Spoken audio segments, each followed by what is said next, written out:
இல்லை என்னப்பா? இப்போ ஒரு படம் பார்த்து சொன்னோம்ல, ஆமா. அந்த படம் பேர் என்னது? வாயால் சொல்லக்கூடாது, செய்கையில் சொல்லு.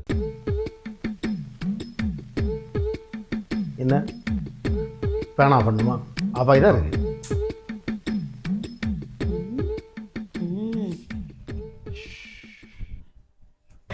தாய் கிழவி தாய் கிழவி தாய் கிழவி தாய் கிழவி. சரி, படத்தை பற்றி ஒரு 4 வார்த்தை சொல்லிடுவோமா? 4 வார்த்தை இல்ல, 400 வார்த்தைக்கு மேல சொல்றதுக்கு இருக்கு படத்துல. வா நம்ம ஸ்டைலில். தாய் கிழவி. முன்னாடி இந்த மாதிரி வார்த்தையெல்லாம் சொன்னா எல்லாரும் கோவம் வரும். ஆனால் இந்த படத்தை பார்த்ததுக்கு அப்புறம் சொன்னா கண்டிப்பா யாருக்கும் கோவம் வராது. ஏன்னா அப்படி ஒரு ரோல் தாய்க்கிழவி பண்ணி விட்டுட்டு போயிருக்காங்க. தாய் கிழவிங்கிற நேம் ஃபர்ஸ்ட் யார் ஸ்டார்ட் பண்ணோம்? தாய்க்கிழவி நாட்டம்மா படத்துல தாய் கிழவி அப்படின்னு சொல்லலாம்ல. பொன்னம்பலம். அதுக்கப்புறம் தனுஷ். தாய்க்கிழவி. அடுத்தது நம்ம சிவகார்த்திகேயன் அதை டைட்டிலாகவே வச்சு ராதிகா வச்சு சூப்பராக ஒரு படம் எடுத்திருக்காரு. தாய்க்கிழவி படத்தை பற்றின ரிவ்யூ தான் இன்னைக்கு பார்க்க போகிறோம்.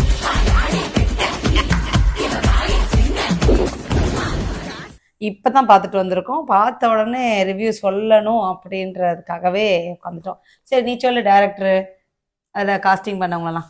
டைரக்டர் வந்து சிவகுமார் முருகேசன், மியூசிக் வந்து நிவாஸ் கே பிரசன்னா, ப்ரொடியூசர் வந்து சிவகார்த்திகேயன் பேஷன் ஸ்டுடியோஸு. அப்புறம் அதில் மெயினாக லீட் பண்ணியிருக்கிறது வந்து நம்ம ராதிகா மேடம், ராதிகா சரத்குமார். அப்புறம் அதோட ஆர்டிஸ்ட் பார்த்திங்கன்னா இளவரசர் சார் இருக்கார், அருள்தாஸ் இருக்கார், அப்புறம் முனிஷ்காந்த் இருக்கார், பாலசரவணா இருக்கான், அப்புறம் ரேச்சல் இருக்காங்க. எல்லோரும் வந்து ஒரு கிராமத்துக்குள்ளே அந்த ராதிகா வீட்டில் வாழ்ந்த மாதிரியே தான் இருக்குது, தவிர நடித்த மாதிரியே தெரில. ஆமாம், இன்ட்ரொடக்ஷன் பார்த்தீங்கன்னா எல்லார் வீட்டு வாசல்லையும் பொண்ணு மாப்பிள்ளை பேர் எழுதி இல்லம் இல்லம் அப்படின்னு போட்டு இருந்துச்சு. அதாவது அந்த வீட்டில் இருக்கிற ஜென்ஸ் லேடிஸ் அப்படின்னு போட்டு தான் அந்த ஊரில் இருந்தது. அதில் வந்து பவுனுத்தாய் இல்லம்னு சொல்லி தனியாக பேர் போட்டிருக்கோம். அது யாருன்னு பார்த்தா அந்த பவுனுத்தாய் நம்ம தாய்க்கிழவி தான். ஸோ பவுனுத்தாய் இல்லம்னு சொல்லி போட்டிருக்கோம். தாய்க்கிழவி வரா அப்படின்னு சொன்னோடனே ஒரு பரபரப்பான ஒரு சீன்லாம் வந்து ரொம்ப சூப்பராக எடுத்திருந்தாங்க. ராதிகாவோட என்ட்ரி, ராதிகா மேடமோட என்ட்ரி, அது எல்லாமே ரொம்ப நல்லா இருந்துச்சு அந்த சீன் பார்க்க. ஒரே ஒரு சாங்லேயே ஃபுல்லாக ஊரே அவங்கள பார்த்து பயப்படுற அளவுக்கு இருக்குது. வட்டி கொண்டு சம்பாதிப்பாங்க, போகிற அவ்வளோ பேரும் நகையை கழட்டி உள்ளே வைப்பாங்க. இந்த மாதிரி அந்த அந்த கிளவியை பார்த்தாலே அந்த ஊரில் அவ்வளோ பேர் அலறுவாங்க. எப்படா சாவும் இந்த கிளவி அப்படின்னு வெயிட் பண்ணிட்டு இருப்பாங்க. ஆமாம், எப்படா இந்த கிளவி சாவும் அப்படின்னு சொல்லி தான் எல்லாரும் வெயிட் பண்ணிட்டுருப்பாங்க. அப்படி மாதிரி அந்த மாதிரி ஒரு சீனில் தான் காட்டுவாங்க. பார்த்தா அவங்களுக்கு ஒரு 3 பசங்க, ஒரு பொண்ணு அவங்க கூட தான் இருக்காங்க. கடைசியில் படுத்த பாட்டி மறுநாள் காலையில் எந்திரிக்கலை. ஏன்னா டைமுக்கு எந்திரிக்கலைன்னு போய் பார்த்தா ஏதோ கையை நான் இப்படி ஸ்டார்டிங்கில் காட்டினேன் பார்த்தீங்களா, இப்படின்னு அந்த மாதிரி ஒரு செய்கையை சொல்லிட்டு தான் இருக்கும்.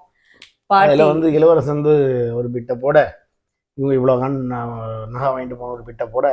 இல்லை, மேட்ரு என்ன, கிளவி சொல்லணும். ஆமாம், கிளவி சாகும், கிளவி செத்துச்சுன்னா பங்க 3ஆ பிரித்து எல்லாரும் எடுத்துகிட்டு போகலாம் அப்படின்ற ஒரு பிளானில் தான் எல்லாரும் வந்து வெயிட் பண்ணிட்டு இருப்பாங்க. கடைசியில் ட்விஸ்டே எங்கன்னு பார்த்தா இளவரசு கேரக்டர் உள்ள வந்து 160 பவுனு போன வாரம் தான் வாங்கிட்டு வந்தாங்க. அதை எங்கே வச்சுருக்காங்கன்னெலாம் தெரியாது, ஆனால் வாங்கிட்டு வந்தாங்கன்னு ஒரு லிஸ்ட்டை கட்டிட்டு போயிடுவார்.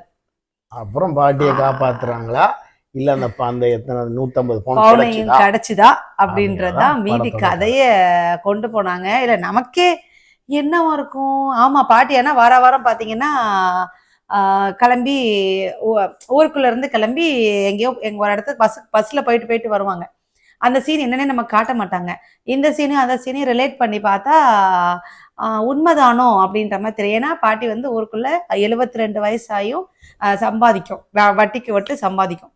அப்போது எல்லாரும் சேர்ந்து என்ன பண்ண அப்படின்னு சொல்லி இருக்கிற அதில் கழுத்தில் போட்டிருக்கிறது, அப்புறம் வச்சிருக்க எல்லாத்தையும் விற்று பாட்டி எப்படியாவது காப்பாற்றணும். ஏன்னா 160 பவுனாச்சே.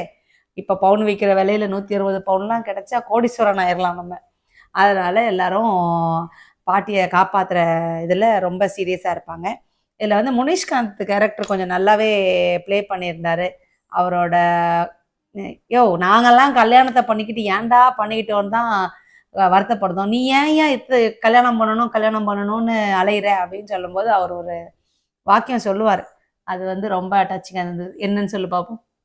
இல்லை அவர் அதான் கல்யாணம் முடிச்சுட்டு போனால் வேலைக்கு போயிட்டு வந்தால் என் ஒய்ஃப் வந்து கதவை திறக்கணும். அப்புறம் நான் ஃபோன் ஃப்ரெண்டு கூடலாம் நின்றுட்டு இருக்கும்போது எனக்கு என் ஒய்ஃப் கால் பண்ணி என்னென்னு வீட்டுக்கு வரல அப்படின்னு சொல்லி அவங்க அப்படிலாம் கேட்கணும் அப்படின்னு ஆசை கல்யாணம் ஆகாதவங்களுக்குலாம் இருக்கு. கல்யாணம் முடிச்சா தெரியும் முன்னஸ்காந்துக்கு கடவுளே. அதான் அது வந்து நல்லா இருந்தது அந்த சீன் அவர் எக்ஸ்பிளைன் பண்ணும்போது. நல்லா தான் இருக்கும் கல்யாணம் முடிக்கணும் நல்லா இருந்தது. ஆன் த ஹோல் கடைசியில பாட்டிமா வந்து பொழைச்சி வந்துருவாங்க. பொழைச்சி வந்து 160 பவுன் கொடுத்தாங்களா, 160 பவுன் எப்படி கடைசியில கிடைச்சிது அப்படின்றது விஷயம். ரேச்சல் கேரக்டர் அவங்க பொண்ணு கேரக்டர்ல நடிச்சிருந்தாங்க. அவங்க ரொம்ப போல்டாவே இருப்பாங்க படத்துல பார்க்கும்போது. அவங்க அம்மாவுக்கு இப்படி இருக்கு, ஆனா அவங்க பாட்டுக்கு டெய்லரிங் இது பண்ணியிருப்பாங்க. அப்போ அவங்க ஒரு விஷயம் சொல்லும்போது எல்லாருக்குமே அது அது தேவையான விஷயம், தெரிஞ்சுக்க வேண்டிய விஷயம். லேடிஸ் வந்து உங்களுக்கு ஒரு விஷயம் கண்டிப்பா தெரிஞ்சிருக்கணும், ஒரு வேலை உன் கையில இருக்கணும். அது இருந்தாதான் நீ வந்து உனக்கான ஃபியூச்சரை நீ வந்து பார்க்க முடியும், யாரையும் நம்பி இருக்கக்கூடாது அப்படின்ற மாதிரி ஒரு மேட்டர் ரொம்ப அழகா சொல்லியிருப்பாங்க. படத்தோட பேரு தான் தாய் கிழவி, வர்ற கேரக்டர் தான் கிழவி கேரக்டர். ஆனா ரொம்ப ட்ரெண்டிங்கா யோசிச்சு கண்டிப்பா கேர்ள்ஸ் படிக்கணும், கேர்ள்ஸ் வேலைக்கு போகணும், கேர்ள்ஸ் சேவிங்ஸ் பண்ண தெரியணும், போல்டா யார் இல்லைனாலும் வாழ தெரியணும், அந்த மாதிரியான விஷயங்கள் தான் இந்த படத்துல சொல்லியிருக்காங்க. நிறைய பேர் வந்து கேர்ள்ஸை வந்து ஒரு மேரேஜ் ப்ராடக்டாக தான் வளர்க்குறாங்க, கல்யாணம் பண்ணி கொடுக்கறதுக்கான ஒரு ப்ராடக்டாக தான் வளர்க்குறாங்க. அந்த மாதிரிலாம் இல்லாமல் அதில் அவங்க பொண்ணு கேரக்டரே பார்த்தீங்கன்னா ஹஸ்பண்ட் சரி இருக்காது. நீ அப்படி ஒன்றும் அடி வாங்கிட்டு அவங்ககிட்ட நீ வாழணுன்ற எந்த அவசியமும் கிடையாது. நீ வந்து ஒரு பொழப்பை கற்றுட்டு நீ உன் வேலையை பாருன்னு சொல்லிட்டு டைவர்ஸும் பண்ணி விட்டுட்டு அடுத்த கல்யாணம் பண்ணி வச்சிருவாங்க. ஸோ அவ்வளோ ட்ரெண்டிங்கான தாய்க்கிழவி தான் நம்ம தாய்க்கிழவி படம். அதனால ஒரு சின்ன விஷயம் ஒரு இடத்துல நான் ஒரு மெசேஜாக படித்தேன், அதை மட்டும் இங்கே நான் சொல்கிறேன். நிறைய பேர் வந்து 100 பவுன் 200 பவுன் போட்டு கஷ்டப்பட்டு, நான் சொல்கிறேன் கஷ்டப்பட்டு 100 பவுன் போட்டுலாம் கல்யாணம் பண்ணி கொடுக்குறீங்க. அதுக்கு பதில் உங்கள் பொம்பளை பிள்ளைங்க பேரில் ஒரு வீட்டை வாங்கி நீங்கள் கொடுத்துட்டீங்கன்னா கூட அந்த வீடு அந்த பிள்ளைங்க பேரில் இருக்கும். நாளை பின்ன கல்யாணம் முடிஞ்சு வர பிரச்சனையில் வீட்டை விட்டு வெளியே போகணும்னு யாரும் சொல்ல முடியாது. ஸோ இது வந்து ஒரு இடத்துல நான் படித்தேன், அதை இந்த இடத்துல நான் சொல்லணும்னு நினச்சேன். ஸோ தாய்க்கிழவி படம் பயங்கர ஒரு மோட்டிவேஷன் கொடுக்குற படம். கண்டிப்பாக போய் தேட்டரில் பாருங்கள், போரே அடிக்காமல் ஃபுல் படம் நம்மளை வந்து என்டர்டெயின் பண்ணுற மாதிரியான ஒரு படம் தான். ராதிகா மேடமோட கேரக்டர் வந்து ஸ்டார்டிங்கில் கொஞ்சம் காட்டுறாங்க, எண்டில் கொஞ்சம் காட்டுறாங்க. இடையில வந்து அவங்க ஃபுல்லாக டெட் பாடி மாதிரி தான் அவங்கள படுக்க வச்சுருக்காங்க. அவங்க இந்த சின்ன வயசில் எப்படி இருந்தாங்க, இல்லை அந்த மாமியாரோட இது எப்படி இருக்கும், மகளை எப்படி இது பண்ணாங்கிறது அவங்க டயலாகில் சொல்லிட்டாங்க. அது மேபி சீனில் காட்டுதான் இன்னும் கொஞ்சம் அவங்க வந்த மாதிரி ஒரு ஃபீல் இருந்தது.